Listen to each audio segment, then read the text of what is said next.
to episode 36 of Did You Bring the Hummus podcast. I'm Kimberly, your host, and I'm super excited to be here with you today. Did You Bring the Hummus is a podcast to help you go vegan. This season, I'm sharing new episodes every Monday discussing all things vegan. Most importantly, we'll talk about how to embrace this meaningful decision with fervor and fun. Episodes post every Monday on your favorite podcast app. Before we get started, I have one very important question for you. Did you bring the hummus? So the last few episodes, I've mentioned that I have a free private Facebook group for fans of Did You Bring the Hummus podcast. That still exists, but I wanted to tell you today, did you know that I also offer one-on-one coaching?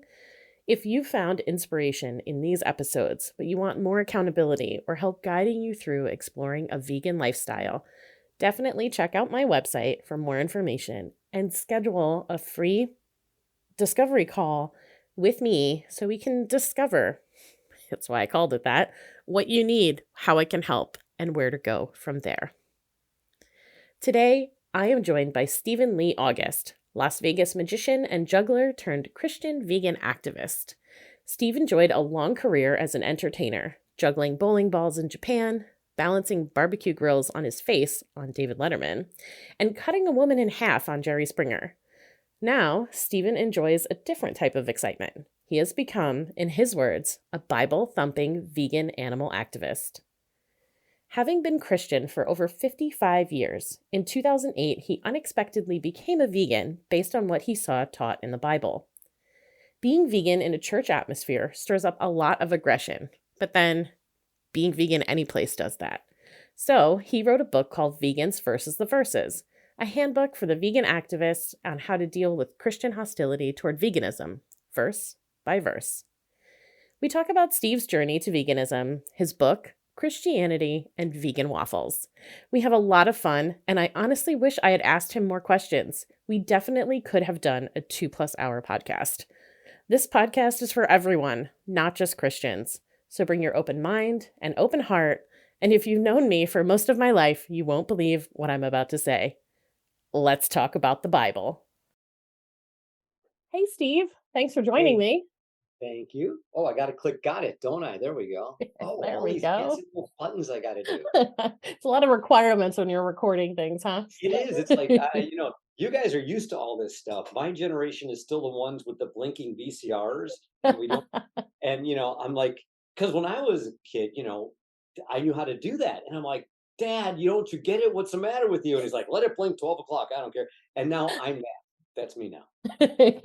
I even, I look at my nephew who is 8 and the things that he has been doing on a tablet or whatever since he was a small child blows my mind because I'm still like figuring out PowerPoint or Excel.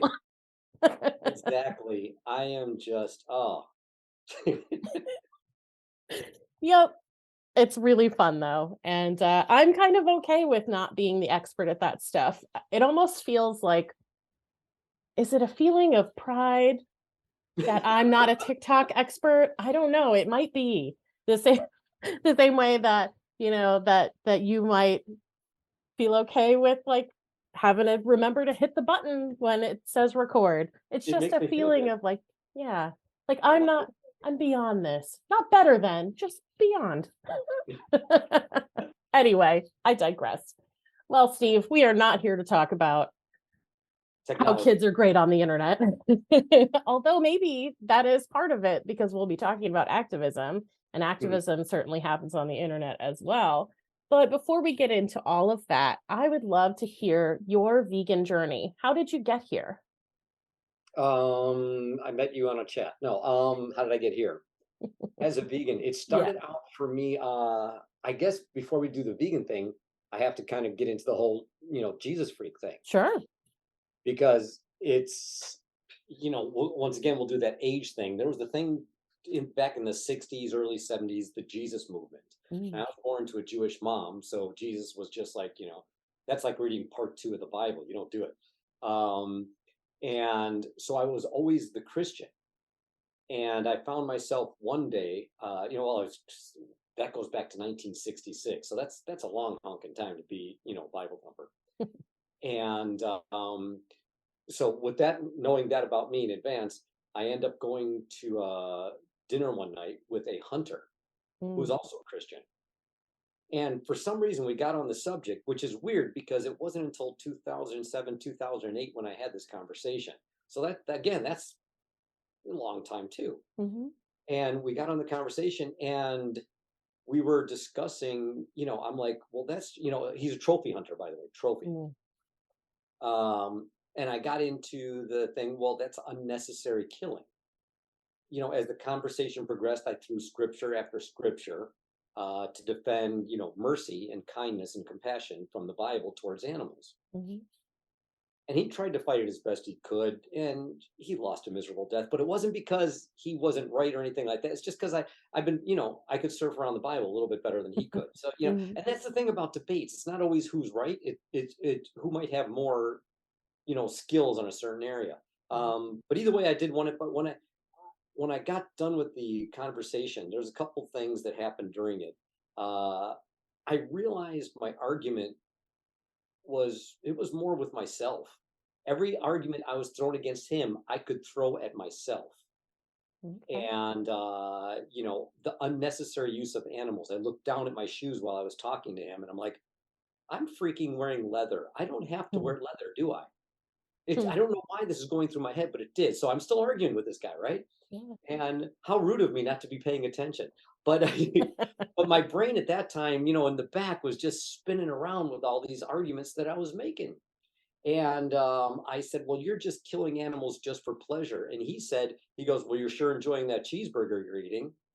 And that was Mm, like a punch in the gut. yeah. Yeah. And so, you know, like I said, still, our conversation over. He left with his tail between his legs, but he kind of got a couple good punches in. And for the next week, that was all just kind of like just churning around in my head. And then one thing led to another. It was just like I'm sitting there with my wife and my friends at a restaurant, and I'm holding the menu in my hand like this, and I just go like this. I look over my wife. I go, "Bunny, I don't think I can eat meat anymore." While you're out at dinner. Yes. And so now that night, I ended up getting a pasta dish. It had cream sauce. I didn't know the difference between vegan and vegetarian. Mhm. So for a couple days, I was maybe if it was a week at the most, I doubt it was even that. I was, I guess, vegetarian. I always say I went vegan overnight because it pretty much was instantly. I just didn't know the difference. Mhm. And so then the wife comes into me in the kitchen and she goes, you know, what happens to cows, and she starts going into that because she would start, she's a smart girl. She investigates stuff. I'm not that smart. So I'm like, you're right. I need to quit eating cheese and milk and that stuff. So, and I'm one of those guys that if I make a decision, I just do it. I'm Mm. so irritating to my friends. You know, it's like I say, okay, I'm going to start going to this church. I'm 6 years later, I'm still going. I'm going to start exercising. It's been 15 years almost that I exercise every single day. I make a decision. I do it. Wow. I'm so irritating like that. Yeah. So that's kind of how it happened, if that makes any sense. It does. So I want to backtrack a little bit too, Yeah. because it's interesting. You're having this conversation with this trophy hunter and you're talking about unnecessary killing of animals and you notice your shoes and stuff. But what would what brought you to even have that conversation if you were still eating animals and wearing animals? What kind of made you have this conversation with this guy? Gosh, we're going back 15 years, so I really can't say for sure. It was something about a trophy hunter just rubbed me the wrong way. Mm, That just seemed like, for some reason, my mindset at the time, like every carnist, is, well, we have to eat meat. It's normal, it's natural, it's necessary. Melanie Joy, you know the whole routine. mhm, So you don't even bother to fight it. You've been taught right. it your whole life. But Yeah. trophy hunting, there was something about it where it's like you're just killing an animal and hanging on your wall. Mhm. It just didn't it just didn't sit well with me. And so Yeah.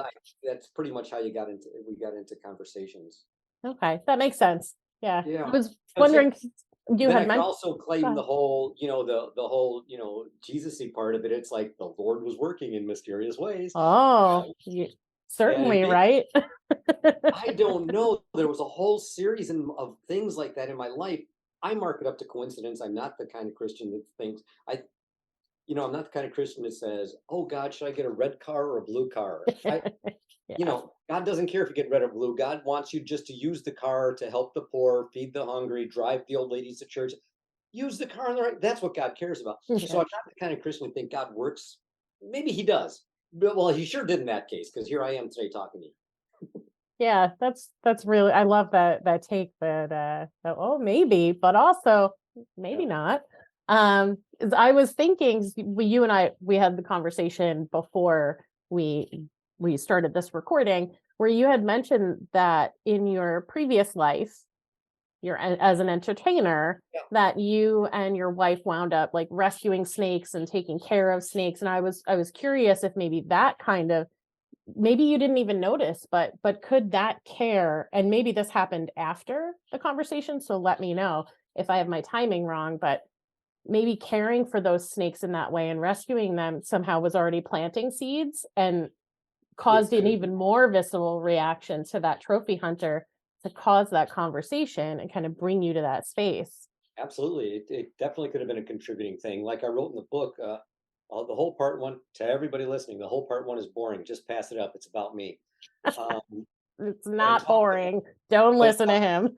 like how I worked at rodeos and how I worked at all these places performing. I'm a juggler magician. It's what I do. And I got access to a lot of these things that were just kind of like just grinding away at me over time. Mhm.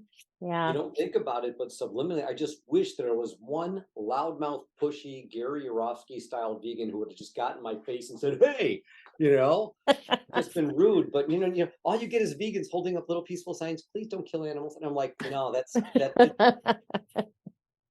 maybe it's my testosterone speaking. I don't know, but that kind of thing just never affected me in one way. I needed somebody to get in my face and make a Mhm. rude comment like, "Well, you sure like the taste of that cheeseburger." And I'm like, wow, that was pretty, yeah, he's fudge, he's right. Yeah. So Your comment, your point about different types of activism, mhm, it's so it's so important that we have different types of vegans and different types of activists, because some people, if somebody got in their face and even at a dinner and just said, "Well, mhm, you're sure enjoying that cheeseburger," they would have shut down immediately, and it never would have allowed them to have a thought like, "Oh yeah, I'm wearing leather shoes," and kind of start, so they would have shut that off. So that kind of interaction mhm, wouldn't work for them. But someone saying like, "Do you know that calves are pulled from their mothers, as soon as they're born and the mothers bellow?" That might cause someone to go, "Oh, okay." So it's so important that we have people who get in your face, and we have people who show the graphic videos, and we have people who just have maybe more mellow conversations, or start off talking about something that isn't so scary to kind of mhm, get people in. Uh, and I just love that there can be all these different types of vegans that are effective activists, because they're being true to themselves and what works for them, and they're able to connect with people pre-vegans, right? mhm, And get them to hear the message. And so that kind of leads me to your focus is in helping vegan activists connect with and inspire Christians who feel that they can use the Bible, or their faith to justify using animals. And then mhm. you have this great book, where did I put it, Vegans versus the Verses, and it I teaches love my even those of title. us who, it's a great title, those of us who are not so well versed can Mhm, read this book, and we can have effective, clear communication with Christians and get them to see that actually here are all these points in the Bible that tell us the opposite of what they're saying, that we're not supposed to use animals, that mhm. and I have some things, but tell me, what made you write this book? Again, I'm going to go back to the Lord works in mysterious ways kind of situation, but it just seemed like there was a whole series of crazy coincidences that just led up to me at this space. COVID was a wonderful part of it because I found myself with a lot of free time. Yep. As a juggler and a magician, uh, I would joke that, before COVID, I was doing 3 shows a week. Now I'm doing about 3 a month. So, which left me a lot of free time, but that's okay too. It's fine. But it was a series of coincidences. At my church, I was part of a men's Bible study group. Mm. And in that group were a lot of our professional speakers. These are guys who are, bring down millions a year in just doing public speaking. Think Tony Robbins type stuff. Okay. And one guy happened to have a class about it. Okay, he teaches how to do that kind of thing. And during that class, they had a guy come out and talk about writing a book. And then they had another guy come out and talk about social media. That was all part of this class. And Mm. he said, "Come on." I'm like, "Well, it's COVID. I don't want to spend the money." He goes, "You're my guest." And I'm Oh. like, benefits of being in a men's Bible study. So so I went and I'm just like, again, so here it is, free training, Hmm. free time.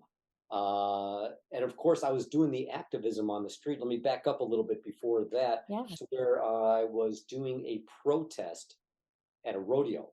Mm. And some guy comes up to me and the rodeo is really heavy duty Christian, heavy duty, conservative right wingers type thing. Yeah. And when these guys would come up to me and spit on me and call me names and stuff like Mm. that, I was always, there to say, do you really think that's the way you should talk to a guy? Even if I'm wrong, do you really think God wants you to talk to me like that? Yeah. And, then I would get the conversation going because by saying it like that way, I bring God into the conversation. Yeah. So it's not like I wear a big sign that says, "Come talk to me about Jesus." I just take what they give me and then I bring God into it and then I make the discussion about what God says, not so much what I think or what they think, Hmm. or at least I try to. So one of the guys at the protest said, "You should do Cube of Truth." I'm like, "What's that?" And so we go do Cube of Truth, and this is I felt so embarrassed afterwards, but it's so funny. And so I just had to tell a story in the book. I think you know what book. Yeah. So I go do the Cube of Truth, and I learned that the majority of the people are great people, wonderful, great activists. They are out there in the freezing cold, in the bitter, 115 degrees, holding up TVs, wearing it. They're doing not a big fan. I'm not always a fan of Cube of Truth. I got my problems with them, like I do at my church. I got problems Hmm. with my church, but they still give us the opportunity to at least speak to people. So they do it. And the first night I did it, I didn't know what I was doing. So I met this one guy, and he had 2 kids with him, and he was a Christian. He gave me God said we could eat meat, and then I discussed it with him, and we had a good long conversation. And afterwards, he said, "I think you're right, and I need to study this more. I'm thinking about going vegan now." He goes, "Would Mm. you pray with me?" Now I knew he was a Pentecostal. So and Pentecostals, just like there's different kinds of veganisms, like some Hmm. vegans are obnoxious vegans, some are, keyboard vegans. There's like that in Christians. There's the Pentecostals, there's the Baptists, there's the Episcopal. But each one has their own little tweak on it. But I knew where he was at, so of course I just met him. I'm not Pentecostal, but I met him at his level. Yeah. His level, that sounded insulting, didn't it? No, I don't mean that. I mean, I met him where he's at, Hmm. and fine with it. And so when he said, "Do you want to pray with me?" I just dropped to my knees like he did. So here we are on Fremont Street, in amongst hundreds of drunks, because Fremont Street is full of drunks. They give you those big, long, 3-foot long mugs full of whatever, right? Oh, Vegas. I know. I love it here. So we're all huddled and we're all praying that he didn't go vegan. He said he's gonna go look into it, but he wanted Lord's guidance. And I'm like, sure, let's do it, man. And then when they got up and walked away, everybody looks at me and I'm like, I think this is gonna be bad. I don't know. Mm. And then I found out that most of the guys in the cube, well, the majority of them are all atheists. Oh, okay. And so right away that set me up as the Jesus freak, which is cool because I love it. Yeah, I you don't do. mind. Not at all. And so whenever a Christian came to the thing, the atheist, like just go talk to, they would tap me in, or they'd say, "Go talk to Steve." Hmm. Or, and so I got to practice a lot of the answers that are in my book. Okay. So for 5, 6 years, I was doing all this, not really practicing for the book, but at least trying these answers to see how they work, because sometimes they do, sometimes they don't. I mean, you might have noticed on some of my answers, I give two different points of view. Right. Whichever one works for you, use it. Mm-hmm. You know, I don't care if I'm right or wrong. I just want the animals to get Right. taken. Yeah. So it gave me a chance to try all that. So now we go back, to practice all those things. Now I get to the book classes and this public speaking and all that stuff. Mm-hmm. And one thing just led to another, and my book is in your hand. Yeah. That's so Is that, cool. is I that too love it. long? No, not at all. Okay. No. So the first thing I want to talk about is something that you mentioned that you use when you were doing Cube of Truth, and that is pretty early in the book. You call it your clobber question. Yes. Tell us about your clobber question. Okay. Just like as a juggler and a magician, you want to come up with something called your elevator pitch. Mm. Yeah, are you familiar with that? It Mm-hmm. means if you're with somebody who might be buying you and you're in an elevator and you've only got 3 or 4 floors to get it out right away, what would be the quickest, easiest way? And that's when I came up with the clobber question. I wanted to come up with something that could be usable. And the question to ask any Christian to start off with is, if a Christian has a choice of food that comes from compassion or violence, what should you choose? Mm. Okay. And if you're an atheist and you don't want to even go into that, you could just, let's just stick with that. We can go into that later. But that is a great question even an atheist could use, because then they end up having to defend violence. I don't present the idea that it's wrong or sinful to eat animals. Mm-hmm. Actually, that question assumes that it's okay to eat animals. Right. What I'm putting on the line is your responsibility as a compassionate, loving, kind, gentle Christian. Galatians chapter 5. What are the signs of being a Christian? Love, joy, patience, mercy, kindness, gentleness, peace. It doesn't say slaughterhouse employee. Right. So you're really making them look at their choice and say, I guess I'm supposed to choose compassion, aren't I? And a lot of times they won't even answer it. They'll say, well, Jesus ate fish. I go, we can talk about that, but let's stay here first with you right now. If you've got a choice of food, unlike Jesus, who lived, in Nazareth in the first century, when he couldn't drive, in any direction from his front door to get food from around the world, right. You have a choice. So when you have a choice, what should a Christian do? Yeah. And it really tears them up. I bet. You can get miles and miles of conversation with that, because you're not telling them they're wrong for eating meat. You're just getting them questioning. Yeah. Yeah. Because you can get into everything, and it really can make them look at the way they interpret this book that is so important to them, right? Mm-hmm. But also the way they interpret their own actions, if they're willing to take a minute and think about it. That question is amazing. I love it. Recently, Joey Carbstrong, you know who he is, yes? Yeah. He just posted a video of him out in front of the Catholic Church, and Joey, I love you if you're listening, but you just if I'm like, I wish I could give him my book, because I'm like, you missed so many wonderful opportunities. And it's not because he did bad, he did wonderful.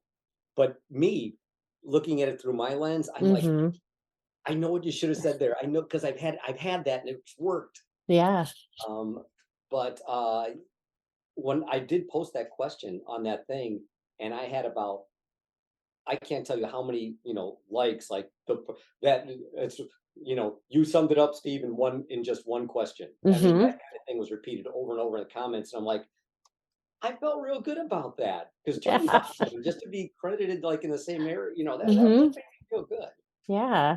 Wow, that is amazing. Yeah, when I think about the way that Christians that I've known, the way that they do talk about, well, we're supposed to take care of the poor, we're supposed to take care of each other, and there is supposed to be this kindness, this compassion that is in the book, that is supposed to be within the sermons and the songs and all of it, and this community within the church.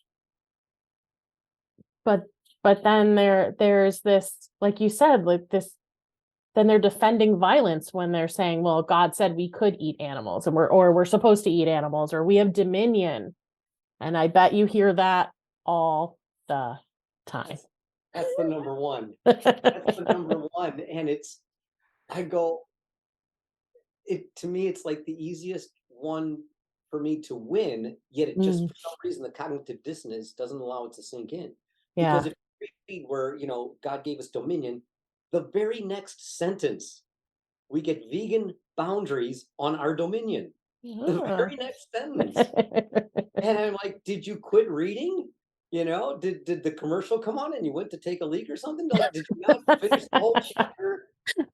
For those who might not know, the listeners who might not know, what are those lines, if you can Okay. share them with us? Okay. To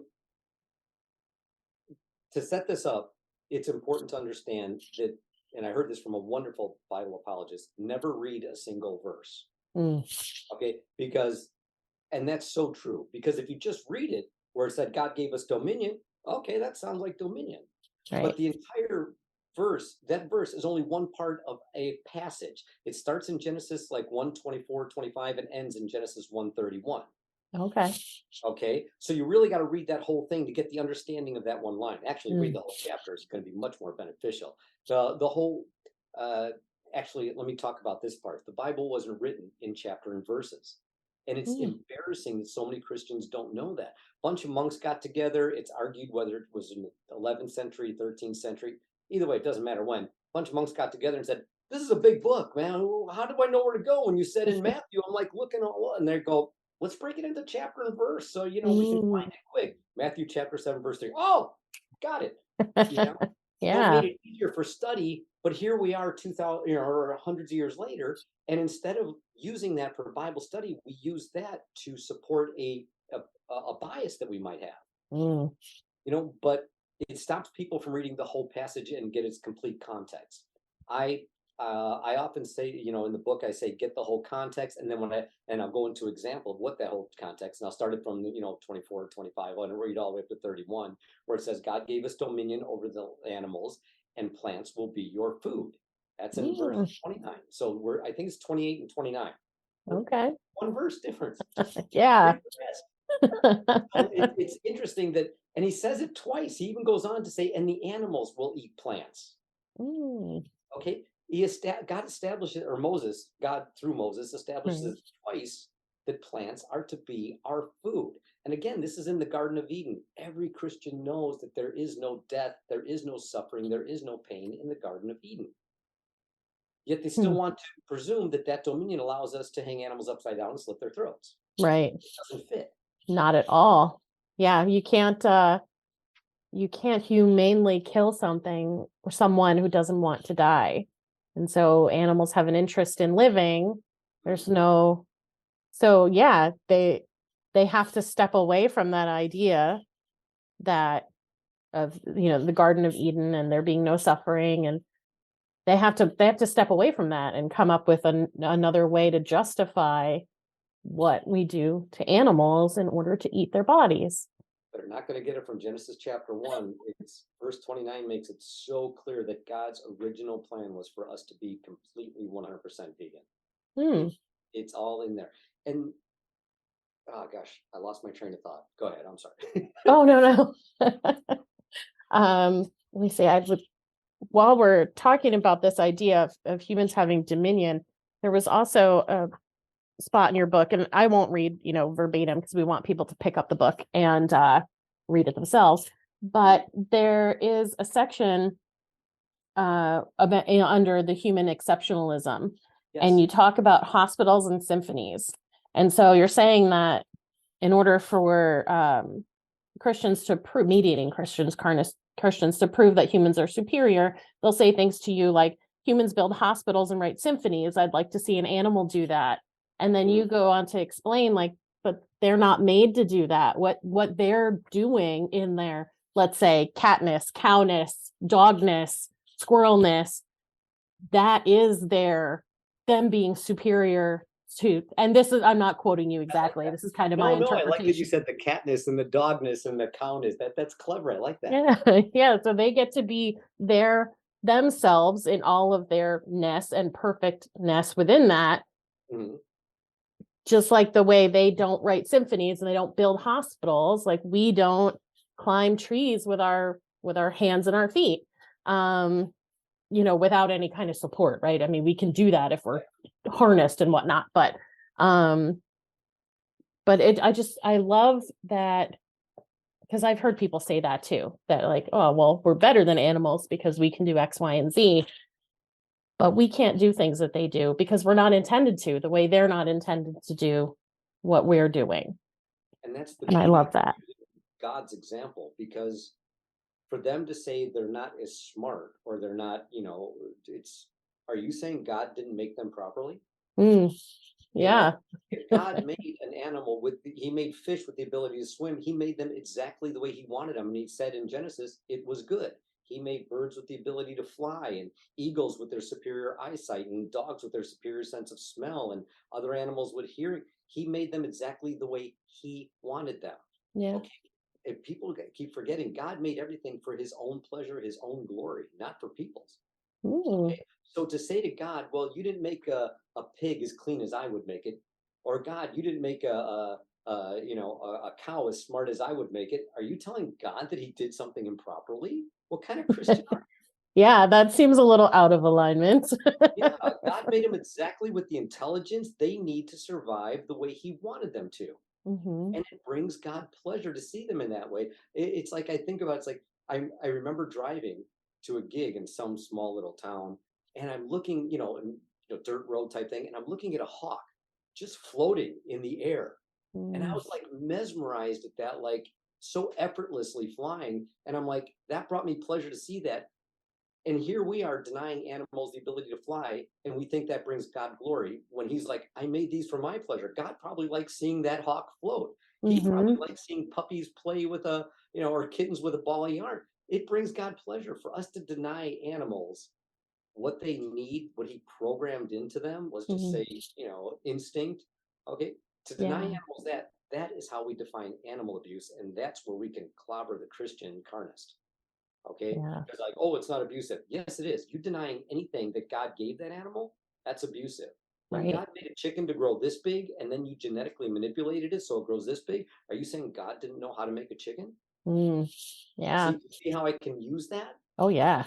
And that's kind of aggressive because I do it like that aggressive because if I think I get a lot of aggressive because Christians think they've got God on their side, and then I really need to slam home that no, he's on your side for the salvation of your soul. But when it comes to this animal thing, no, you got to pull your head out of your butt. Yeah. Yeah. They've read that wrong. Because again, it's not in alignment with this God that they talk about, who's all loving, all knowing, all that. Although the whole like God fearing thing, I guess you could maybe some people try to use that, like, well, and I'm not an expert at all in Christianity, so like I've heard people use that phrase God fearing, and that there's this idea that like there's a, I don't know, you need to be afraid of God or something, so maybe they can tap into that and justify it. I don't know, I hope not. I hope they're not trying to do that. But have you heard anything, and maybe you would get this from an atheist, where they would be like, why are you using the Bible to justify, because God is evil or bad or whatever, because they might have a different view of Christians and Christianity as a whole. Did that make any sense? Yeah, it does. Why do Okay. I use God? Because, and this is an argument that has been going on between theist and atheist for forever, and I'm not going to be able to solve it in your podcast right here. I'm just going to tell you that for me, that is something that falls around the area of what's called the moral argument. And Okay. all your atheists right now are going, oh, you're an idiot if you believe that. I know, I am an idiot, but so what? At the end of the day, if I'm wrong, all the Bible did was force me to be a little bit nicer when I really wanted to punch somebody in the nose. So what am I losing by being a Christian? But the moral argument is my morals are not based on what I think or what society deems to be correct or anything. My moral baseline is the baseline God created in the scripture. Mm, Okay. If I deviate from that, then it's sinful and I shouldn't be doing it. But if okay. God says animal abuse is wrong, and I think I just discussed why I think the way we treat animals is wrong, then I can say it's wrong. If I talk to an atheist, how can you say it's wrong if it's just, you can say it's unpleasant, you can say you don't like it, you can say it hurts them. But Mhm. if I'm just a creature of evolutionary accident that, like, somehow two molecules magically appeared and bumped into each other and created, me. Hmm. Okay, that's great. I mean, if that's what you believe, but where do morals come from if we're nothing more than moist robots? Mm. What's It's robots? like you can draw the, Hitler in that case was absolutely right to say what he said. Mm. Jeffrey Dahmer was absolutely, he's just pleasing himself. He's just dancing to his own DNA. And that's Richard Dawkins who said that there is no right, there is no wrong, just blind, pitiless indifference. Mm. Okay, there's so much more to this argument, and I could give 100 more arguments against what I just believe. Okay, Hmm. but I'm trying to give you a condensed version of why I'm Yeah. moving forward like this.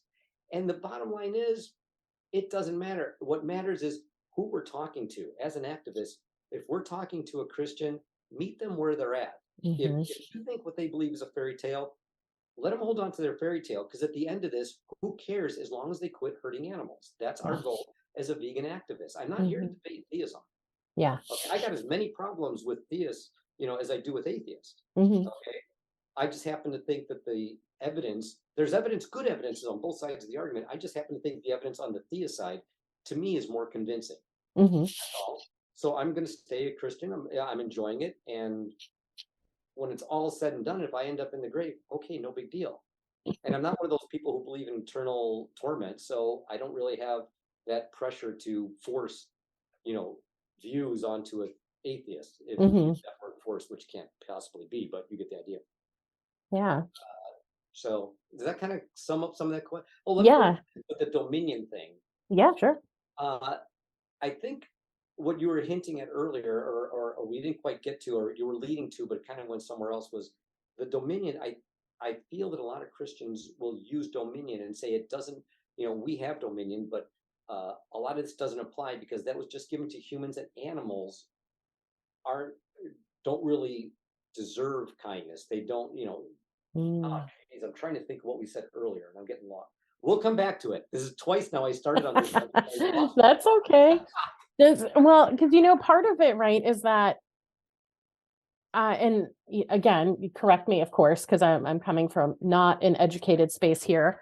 Um, I think that maybe a lot, or at least some Christians, believe that animals don't have souls, Yes. and you would only be kind to someone who had a soul because that's the only meaningful being. Is that kind of an approach that some people might take? Quite a bit. That Mm. animals don't have souls, or if they do have souls, they're irrational souls, Mm. or they're lesser souls. For some reason, that makes it okay to stab them in the throat. I don't get Right. that, but Mm-mm. I do deal with that in the book. Even if they do have lesser souls, they're still able to feel pain. And again, we get back to that Clobber question. If you have a choice of inflicting pain or not, what should you do? Right. Okay, and so I go like that. But I also make the case that in several places in the scripture, it talks about animals having souls, animals having morals, Mm. animals being able to praise God, Mm. animals being involved in covenants. When God makes deals with Noah about the flood, saying, "I'll never do this to you or the animals again." Okay, he's making deals with animals. Animals meant Mm. much more in the Old Testament and before the flood than we ever could dream of. God treated animals in many places as equal to humans. Oh, Maybe wow. not on the same level, but that's where it gets in the exceptional thing. Did you read that part about where the story about the school shooting and all? Um, I'm not sure. Oh, yeah, it might be right here, actually. Oh, okay. Yep. Yeah. Where you go into like how do you choose between which kid, right? Like if a kid Yeah. is, yeah. It's like I would say it like this: when God says we are exceptional, I totally believe we are. I am not arguing exceptionalism. What I'm arguing is that for the activists, that exceptionalism and speciesism are not the same thing. Mm. And quite often, vegans will confuse that. Okay. I get on their case for it in the book. I get on vegans' cases for a lot of things in the book. They misrepresent scripture just as much as the Christians do, but you don't have to. When it comes to exceptionalism, I want to separate it from speciesism and look at it the way I taught. I use that story. Imagine you're a dad or a mom, whatever. I don't want to sound sexist. I don't know what the limits are these days. Again, I'm trying. But you're driving home and you hear there's a school shooting on the radio. What do you do? It's the school your child goes to. Do you pull over and get on your knees and say, please, God, let it be my child that got shot? Mm. Of course not. You want the other kid to get shot. You want your kid to be alive. Does that mean you think that other kid is of less value? No. Do you think he doesn't have that? I think that way, the way that dad is looking at the other kid, I sometimes think that's how God looks at the animals. It's not that they don't have equal or an incredibly powerful value. It's just that out of relationship, your Mm. child is more important to you, just like we are more important to God because we are made in his image. That doesn't mean the other kids are unimportant. I Hmm. mean, that same dad that wanted his kid to live, if he was in that school, I think he'd probably jump in front of the bullet to save some strange kid. Right. Okay. Yeah. And if we look at it that way, and then we read all the scriptures where it talks about how animals are in a not exceptional position, and you apply that kind of mindset to it, you go, oh, this isn't so anti vegan in the first place. Mm. Did I say Okay. that right for you? Yeah. Yeah. Okay. Yeah. No, I thank you. That is, Sure. I loved all these little nuggets. One of the things, and you've said it a couple times now, but it also is within the book, and I've even made notes next to some of the things that you said, Huh? is about meeting people where they are. And you do it in two ways, I think. You do it in the way that talking about specific to Christianity, but then also kind of understanding that, I think it's like, that you didn't always not eat animals. And so there, even when you're in someone's face, it almost feels like you still kind of understand where they're at in that moment. You're giving them Right. what they need in that moment, but it feels, reading through your book, talking to you, that it's coming from a space that isn't judgmental in that moment of like, why haven't you done this already? You're giving information that they need, and you're meeting them where they are as far as their, relation to animals, but also from that Christian perspective. And I think it's so important for all of us. Most of us who are vegan now were not born that way. And those who were, so lucky, because I think I've never met a vegan who didn't say, I just wish I'd done it earlier. I wish I'd known sooner. And so I think that this message of meeting people where they are and being open to that while still sharing our important message and how important it is. I love I love that that's part of your approach. And I love that it's in the book more than once. Thanks. I try. That I let's try. I'm trying to expand on that a little bit. As I think there is a couple places where I do get a little bit more aggressive, though. I think it's when you I allow them grace during their ignorance, but once Hmm. they're aware, Yeah. and I get this from the Bible, it's like once you know the truth of Christ and you reject him, there is no more salvation. Well, I kind Mhm. of treat them like that. I'm like, well, once you know the truth of what you do is abusive, well, I've turned the cheek twice. Now it's time to clobber you. Yeah. And because maybe the nice approach isn't working. Now I've gotten some flack from vegans about that though. Mm, Yeah, okay. because they go, well, you're taking a welfarist approach. And I go, no, why not? Mm-mm. I go, and I make the example like protesting at a chicken place where I said, if he's got the law on his side, we live in their world. We are navigating a ship of peace through an ocean of violence. All Hmm. right. We can't force him to stop killing chickens. But if Right. he agrees to give us 3 extra inches on the cages, take it. Yeah. I'm not saying that's the way to go. I'm saying for now, take the win. Yeah. Total abolition is my goal, but I'll take whatever win I can get right now because suffering is suffering. And if I can make a chicken suffering a 9.9 instead of a 10, for whatever it's worth, I'll do it. I don't know Hmm. why, but it just feels like that's what I should do. Yeah. But There is I know that I have these conflicting feelings around there's the abolitionist vegans, and then there's the welfarist vegans. And I too want all animal use to be a thing of the past. And I think that humans, like, we really need to accept that and start to move in that direction as a whole. But like you said, at the same time, if it has to start by making the cages larger for the animals who are suffering, and making these small changes, then I don't think we should discourage that while we're still sending. I don't think by saying, okay, make the cages bigger, we're saying that's all you need to do. I think it's like, this is your starting point until there's no one in cages. And yeah, so that just, I've been kind of, yeah. It's really tough because we're stuck between a rock and a hard place. Mm-hmm. I mean, we want to say, no, this is unacceptable. We wouldn't take, meatless Monday. How about if I beat my wife 6 days a week, but I don't beat her on Mondays? We would never accept that for an answer. Right. But Yeah. in their mind, animals are not equal to humans. So we got to take them where they're at, use whatever we can. I mean, I'll still tell them I think it's wrong to do it any day, but if you'll give me a meatless Monday, I'll take it. Yeah. Please consider going vegan though while you're doing it. Mm-hmm. I get the idea, but no, welfareism drives me crazy, but at the same time, it's still a tool I'll use when abolition fails. Right. Because it's not just a matter of convincing a couple of farmers that we need to do things differently and not abuse animals anymore.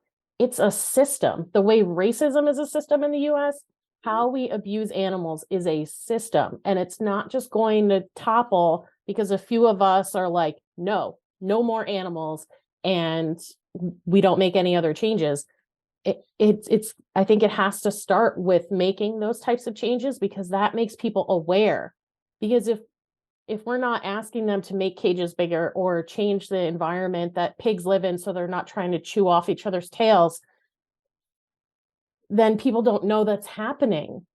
And when people find out it's happening, even people who eat animals are horrified by what is actually going on, which then gets people to, one, hopefully eventually embrace veganism, or maybe overnight embrace veganism, but also they then start reaching out to the people who are within the system and make choices within the system. And they start to say, I don't want this. And the more people that say, I don't want this, the better chance we have of finally toppling that system. But it's not going to happen if no one knows what's happening. Yeah. I've had conversations with the Meatless Monday people, and I said, how's it working out for you? They go, great. I go, why is the reason to do it? Well, I'm trying to cut down on animal cruelty. Have you considered the cruelty on Tuesday through Sunday? Right.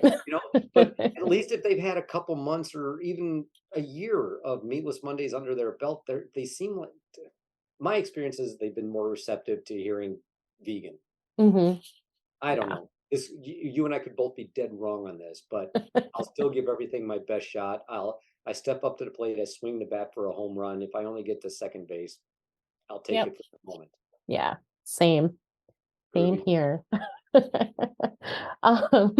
I thank you for that. That was good, because I when welfare stuff comes up, there's always a chance that things can go south. It often happens. I made a note to ask you a question about a story, a funny story, about a pastor and some waffles. You want to tell us about that? I love this. Okay. Let me try and remember now, because I know I want to make a point with it. I speak to this Bible study group, and the next day I'm leaving, but I got the pastor said he'd go out to eat with me. I'm like, cool. So we go to a vegan place, and the waffles, if you could see them, if I could share a picture with you, I'll so you can do it. It's like, I don't want to do it now because I'm going to get distracted from what I'm doing, but I'm just going to type it in real quick to see, because you're going to want to share this picture. Sure. So we go out to get the waffles. He orders this. I ordered like a cinnamon apple waffle, and I'm pretty sure he got the same thing, and his wife got something else. And so he takes his fork and he sticks it in there, and he goes, I checked. These aren't real waffles, are they? And I'm like, what makes them not real waffles? And he goes, well, there's not egg in there. And I go, I didn't know it was a rule that waffles had to have egg. I mean, there are, things you can replace them with. And so it's delicious. He eats it, and you're going to see they're delicious. So, but that was his mindset. But this is where it gets good. He goes, sticks his fork in, holds it up like this with a chunk of apple on there, and goes, is this a real apple?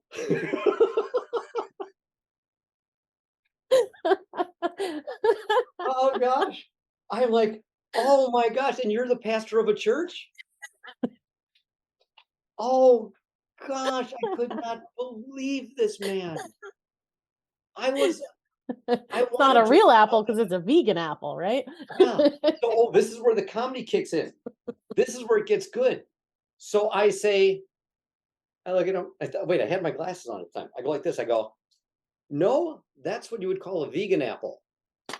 Just because I thought I'd be smart aleck, right? Yeah. His wife caught it. He didn't. So he goes like this with the apple on the fork. He goes, I knew something tasted off. Oh gosh. I didn't know whether to crap my pants or go blind at that moment. I was just so blown away by, oh gosh, it was just absolute insanity. Just craziness. I love that when someone says to me, "Oh, are these real cookies? Is this a real burger?" Like, it's not a figment of your imagination. It's right in front of you. Yes, it's real. Um, but I love to tell this story. One of my aunts, she loves, like, she doesn't care that I'm vegan. It doesn't affect her at all. She's not upset by it. However, I used to bake tons of cookies around Christmas time.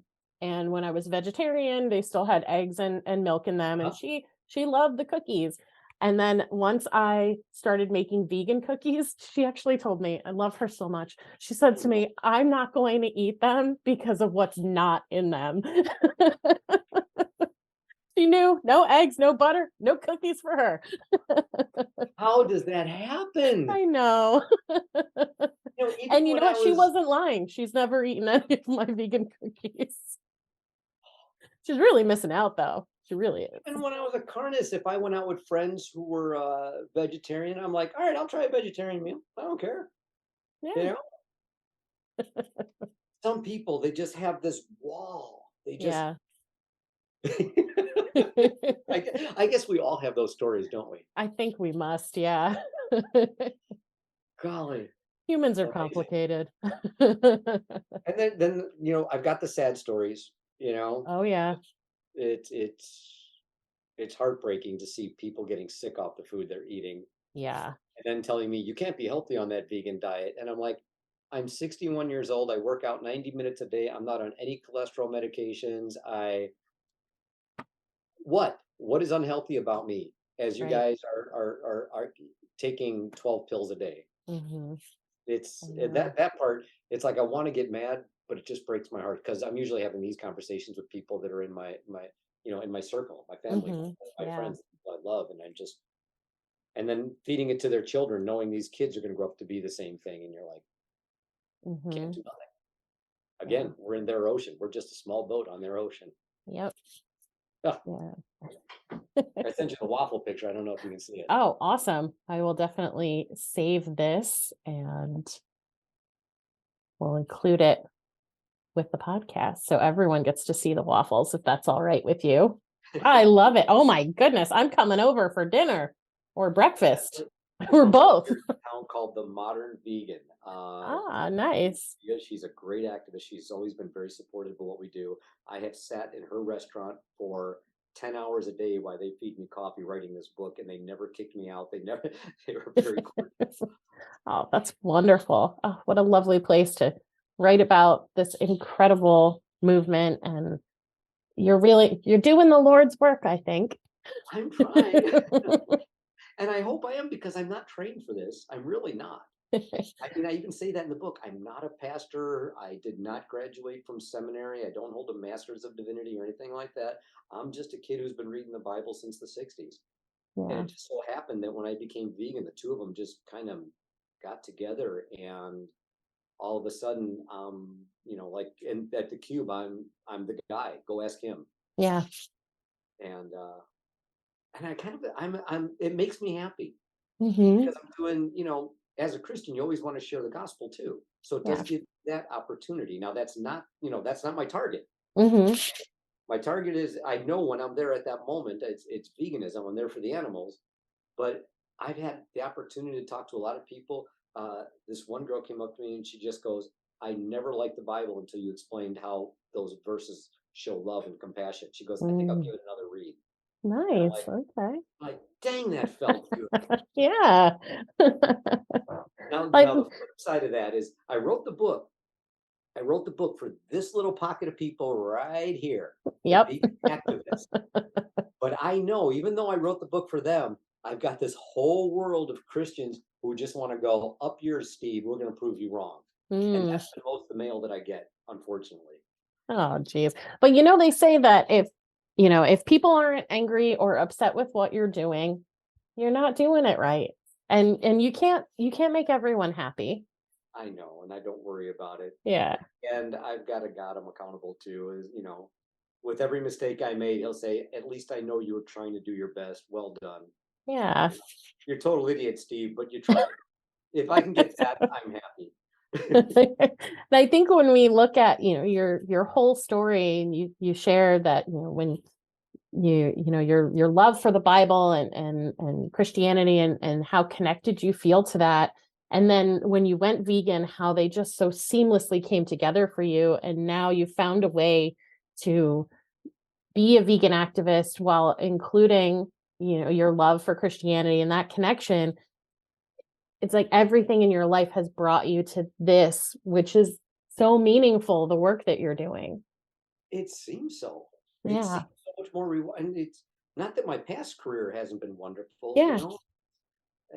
it I've had a wonderful time. I mean, I've been on Letterman and Leno. I've juggled fire and hammered nails up my nose. I've been, I juggled chainsaws in Japan. I've had a wonderful life. Hmm. I'm getting way too old to be doing that crazy, stupid crap. So, so it almost seems like, again, God just like laid this in my lap and said, "We've got a new direction for you now. You got to quit juggling bowling balls," which Wow. believe my shoulder is happy that I'm stopping I'm because sure. I beat everything that's wrong with me is because I beat myself to death. I'm Uh, not sick. I'm sick. I hurt myself juggling heavy objects. I've hurt myself falling off of unicycles. I haven't done anything, that the average guy gets sick from, like, eating too much saturated fat. No, nothing. right. Yeah. Oh gosh. But yeah, that's where it seems I'm going, and it's so so fun. And I get to Yeah. meet you, and I get to hang out with a lot of other vegans with like minds. Yeah. And veganism's kind of a cool thing. It can be heartbreaking, but it also Mhm. filters the people out of your life you really don't want in your life. Yeah. They don't know compassion. They're like you said earlier, they see in the Bible, this vengeful, wrathful God. The Bible's kind of like, I've always considered the Bible like the Rorschach test. If anybody doesn't know what that is, a psychiatrist will give somebody a bunch of ink blots on paper to look at, just black splotches. They don't mean anything. Hmm. Okay. But what they look at, like, to you is what's important to the psychiatrist. So you might say to the psychiatrist, "It looks like a butterfly landing on a flower." That same ink blot shown to somebody else, they might say, "It looks like a demon biting the head off a baby." Mm, It lets the psychiatrist know in advance what kind of person you are. It right. gives them a key to the way you are. The Bible can be like that. When you read a verse, how you read the verse can let me know who you are. Are you, maybe you might see a vengeful, wrathful God, then you probably see a demon. I see love Mm, and beauty, which is, so I typically see the butterfly. yeah. Okay. Not that dragons aren't cool. They're totally cool. You're talking to a guy with a skull on his wall. I love creepy. Yes. Uh, uh, but the Bible's like that. And if you look for a loving God and a God that's peaceful and loving towards animals, you can see it. Hmm. Especially, I mean, people are just like with the sacrifice, they all say, "Well, God ordered sacrifice." No, God didn't order it. He's controlling it. Hmm. Prior, let me set it up like this. We've got left to right. I don't know what I'm doing because it's mirrored how that works. Yeah. Okay, we have Adam and Eve here. Mm-hmm. Okay, then time passes and we've got Noah, and then we got Abraham, and then we got Moses. Moses is the one who wrote Genesis. He's looking back to here. Mm. A lot of people don't really think about it that way. Okay, so by the time we go through all these, God didn't order animal sacrifice. Mm. People were already doing it for over close to, at this point, I think it was, I could be wrong on the years, maybe 12, 1300 years. Oh, wow. Okay. People just started these pagan sacrificial things. So they were offering animals to the sun god, the moon god, the god of the harvest, the god of the night, the god of the day, the god of the rivers. Moses came in and said they weren't willing to give up sacrifice. No way. That was the only way they knew to relate to their gods. Mm-hmm. So what did Moses do when he came in? When he gave those rules, okay, God was saying, no, just sacrifice to me now. I'm your God. Mm. Right? Which cut all these sacrifices down to just this. That's an incredible, let's say, welfarist way to do it. Okay, but now stay with me, because by the time we get past Moses, all the way over to here to the books of Jeremiah and Isaiah, we've got God saying, I never wanted sacrifices in the first place. You guys did. I was just meeting you where you were at and regulating it so it became less and less and less and harder to do. All the rules in Leviticus where, they say to the vegan activists, they go, oh, well, God said we could eat meat. Again, before that rule in Leviticus, they were ripping legs off animals, eating them right there on the moment.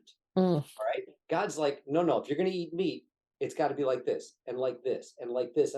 He was regulating it to wean them off of meat. Okay. By the time we get again to Jeremiah, Isaiah, and no. It's really an amazing study, but the problem is you got to read the whole Bible to get that point of view. Because if you just read those verses in Leviticus and Deuteronomy, you're going to go, wow, God is mean, sucker. And I get that. And that's what a lot of Christians think when they come to me. So then I got to teach them that timeline thing. And they see Moses is looking back on a system that was already set up. And they see God's minimizing the suffering. He's not adding to it. So just to, I'm trying to think from that perspective of someone who is maybe trying to challenge a comment like that. So if humans were made in God's image and humans are sacrificing animals, is that not something God would want? It's something God would not want. Because when God said man was made in his image, we're going back to Genesis chapter 1 and 2. Right? It's the only place in the entire Bible where God said it was good. Genesis chapter 1 and 2 is God's blueprint on how everything is supposed to be. Remember what I said about 129, where it says plants will be your food, and then it goes on to say even animals will eat plants. There is no death. Right. Okay. It's earlier. I forget is it Genesis 1:26 where he says we're made in his image? Doesn't matter. Genesis chapter 1. But prior to that, when we're made in his image, it's a vegan God. Oh, okay. Okay. Yeah. His image is a vegan. Now, by the time we get to Genesis chapter 3, through Adam lets sin enter the world. Okay, because they ate the apple or the fig or whatever they did. Okay, and there's more theories about that, which are totally cool. And I'm going to write about that one day. Nice. Whatever, sin enters the world. Why are we giving into sin? Why are we giving into the activities of sin when God over here told us in 1 and 2 exactly what he wanted it to be? He gave us a blueprint and said it was very good. Okay. Then they're like, well, people were eating animals. And what did he do? He destroyed the whole world. By Genesis chapter 6, he's like, peace out, guys. You guys messed it up. You're eating each other. You're killing each other. I'm going to reboot everything. Okay. That should right there tell you that eating animals was not part of God's original plan. Yeah. Sounds like it to me. See, but you got to read the whole thing. And who sits down to read the whole thing unless you're a stupid idiot like me, like it was addicted to the Bible? Oh my gosh, I love this crap. Yeah, well, I've heard, that Catholics are like, the Catholics don't read the Bible. They like to tell people what to do, but they don't read it. I've heard that many times. But I want to talk about, because you mentioned you have to read the whole thing. You have to look at it in context. And there's a place, a spot in your book where you're talking about context, and you put it in such a great, clear perspective, where you're talking about how words change. Mhm. And you talk about in 1950, you'd say, I went to the store to buy a TV. The clerk swiped my credit card, so I called the police. And in the 1950s, swipe meant stealing. Mhm. Now, in the 2022, 23, to swipe your card literally means that you are paying for it. Mhm. And so if we're thinking about the way that words change, the way that we have to put it in the context, because if you said that exact sentence in 2022, or that story, I went to the store to buy a TV, the clerk swiped my credit card, so I called the police, people would be like, why would you call the police? What happened? Exactly. There's something missing here. But if you look at, oh, this was in 1950, different context, different time, we've got to put it together where you got to, like you said, look at the whole picture. Don't Who just was look at this tiny piece. You've got to understand the whole thing. Think about who wrote it, who it was written to, why it was written, what was the social, political, economic ways at the time, how would they have viewed the information that was heard? Mm-hmm. You know, when we Yeah. talk about dominion, these people at the time were told that they have dominion over the earth, it wasn't to rule it and destroy it. They were under the idea that they were owned by the god, the many gods at that time, and the gods created people to be slaves and pretty much scum of the earth Mm. to do their bidding. For Moses to come in and say, God made you in his image and gave you dominion of the earth. You're not slaves on the earth anymore. You're just, God loves you so much, he made you to be like him, to serve and to take care of things. What it was God's image at that time. God created everything. Mm. He didn't destroy anything. Mm-hmm. God doesn't even eat. He's a spirit. He doesn't eat. Okay, so these people heard it totally different. Dominion meant the earth is ours. We're not slaves on this earth. Mm. Okay, we we, dominion meant something really radical to the people that heard it. Yeah. It was elevating. It took them out of slavery and raised it. And what's cool, I think, is that God said to both man and woman, he elevated both men. It was very much women's right thing at that time too, Mm. because women were pretty much treated like garbage too. Yeah. It's like if It's a shame you were that a people slave man, yeah, what? slave women were even lower. Huh. Yeah. It's a shame that that didn't play out. Women There's have been, several places you in know. scripture that try to do that to Yeah. make to elevate all people, but it gets overlooked. Again, you got to read the whole thing. Right. And so often, right, people are one, they're going to find what they're looking for. So if they're looking for a vengeful God, if they're looking for proof that we should harm animals, they're looking Mm-hmm. for proof that men are, superior to women, they'll find it. Mm-hmm. But if they're looking for, like you see, a book that shows us how to love and care for one another and care for the earth and be a human representation of the God that they believe in, you'll find that too. Mm-hmm. I think so. Yeah. All these crazy rules, it isn't God's design. We're not seeing what God wants. We're seeing God dealing with a messed up situation, trying to wean people out of it and into a better way slowly. Hmm. I made the point of like the Civil War in America when the North said we're going to end slavery, and the South is like their families, their culture, their religion, their total economics relied on slavery. They were not going to give it up instantly, Mm-hmm. and they were willing to fight for it to where hundreds of thousands of people died. Yeah. I think God's like, I'm not going to do a cold hard stop because just like the Civil War, it's going to cost millions of lives. What I'll do is I'll do the welfare thing, Yeah. and Hmm. I got to say it worked. We're no longer sacrificing animals. Yeah. We're eating them, which is still bad, but at least again, he's knocking it down piece by piece without us killing each other. Mm-hmm.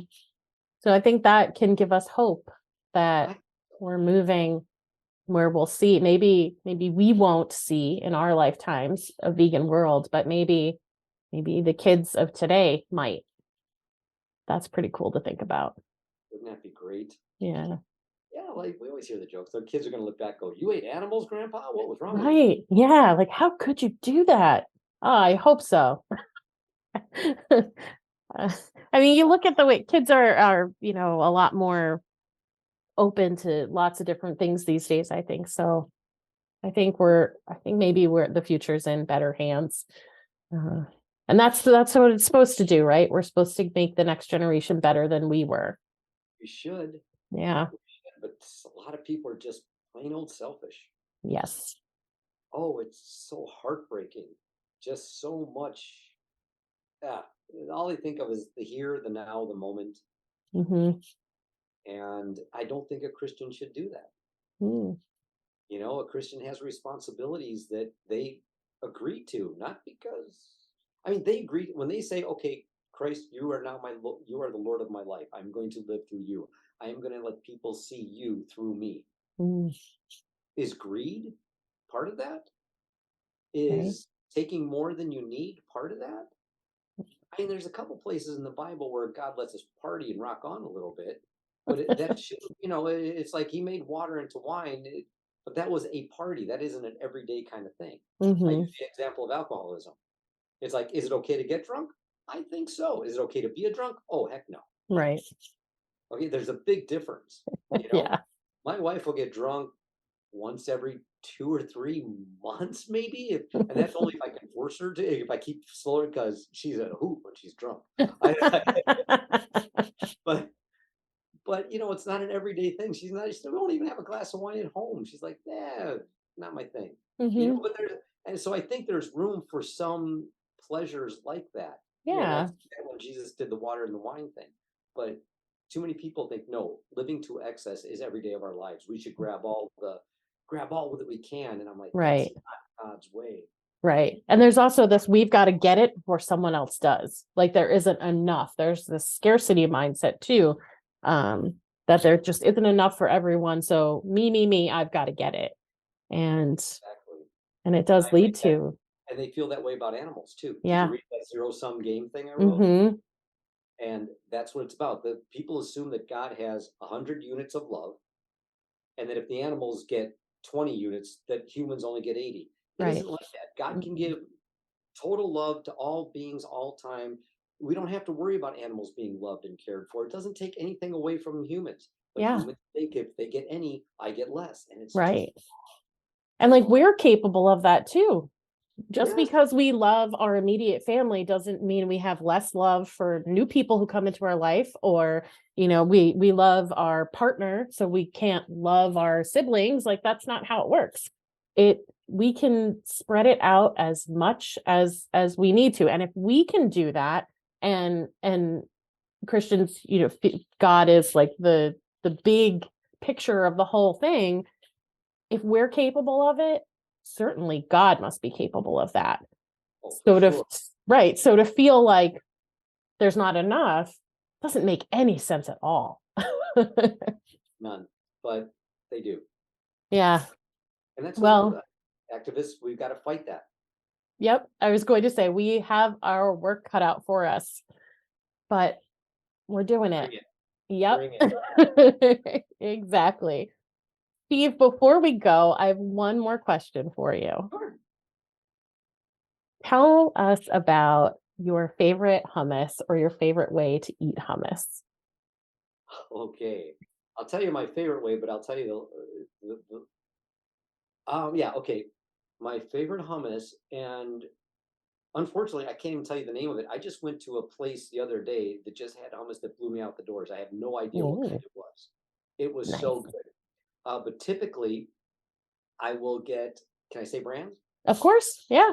There's a brand called Lantana, and they have a spicy 3-pepper hummus. Ooh. That's pretty much my favorite. And you get me warm, fluffy pita bread. I Mm-hmm. heat it up in the oven, and then that's my way to go at the hummus. I go, oh, Nice. and I hated hummus before I went vegan. Did you? I did. I'm like, that stuff, I'm like, that's kind of icky, yeah. But now which is proof you can change your taste buds. Oh, Anybody, yeah. if you're thinking you're gonna miss meat, you're gonna miss it for this much. Once you Yep. get that level of saturated fat and cholesterol and salt, once you get that out of your taste buds Mm-hmm. rejuvenate and go, this hummus is awesome. Yeah. All of a sudden, I might go crazy with broccoli and just black pepper sprinkled on it now. I love the flavors that I never noticed before until I got all Mm-hmm. that crap out of my diet. Yeah. But yeah, lantana, spicy, 3-pepper hummus, warm, fluffy pita bread. Oh, that sounds amazing. Okay, here's the bad thing. I usually do Ezekiel because it's healthier, Hmm. which I don't like as much. But the Yeah, warm, it's definitely not as give me the fun. crap, yeah, give me the garbage. That's when I want to. That's my party. Yeah. I love it. Oh my gosh, so good. Well, I'm gonna have some hummus when we hang up from here because now I'm in the Likewise, mood. it's not great. Steve, thank you so much. I am so thankful that you joined me here, and I cannot wait to get this episode out for people to hear, for them to pick up your book and start spreading the message every way they can. Vegans versus the verses. Thank you for the opportunity. I really appreciate this. I've enjoyed our chat. Thanks. Thank you. Me too. Welcome back. What are you thinking about? If you've read or are familiar with the Bible, what has changed for you now that you've heard this talk with Steve? For those who are Christian and live by the words in that book, will you be reading it with new eyes when you pick it up again? For the vegans who didn't know how to talk to Christians about veganism through this lens, what takeaways do you have? Don't forget to pick up a copy of Steve's book, Vegans versus the Verses. I've gone back to it more than once since this conversation, and I continue to learn so much. To connect with Steve, you can visit his website, veganheretic.com, and follow him on Instagram at @theveganheretic. Of course, you'll find links to connect with Steve in the show notes. I hope you found this episode helpful and inspiring. Please subscribe to the podcast so you never miss an episode. And if you're loving it, please give Did You Bring the Hummus a 5-star rating. It's an easy way to keep supporting the show. You are also invited to join my free private Facebook group for fans of the show. You can find the link in the show notes. Follow me on Facebook and Instagram at Did You Bring the Hummus, and visit my website, didyouBringTheHummus.com, for more information about me, updates on what I'm working on, new podcast episodes, and all things vegan. Finally, I would love to hear from you. What do you need help with? Is there a topic you want to hear covered on a future episode? DM me on Instagram or send me an email at didyouBringTheHummus@gmail.com. Thanks for listening.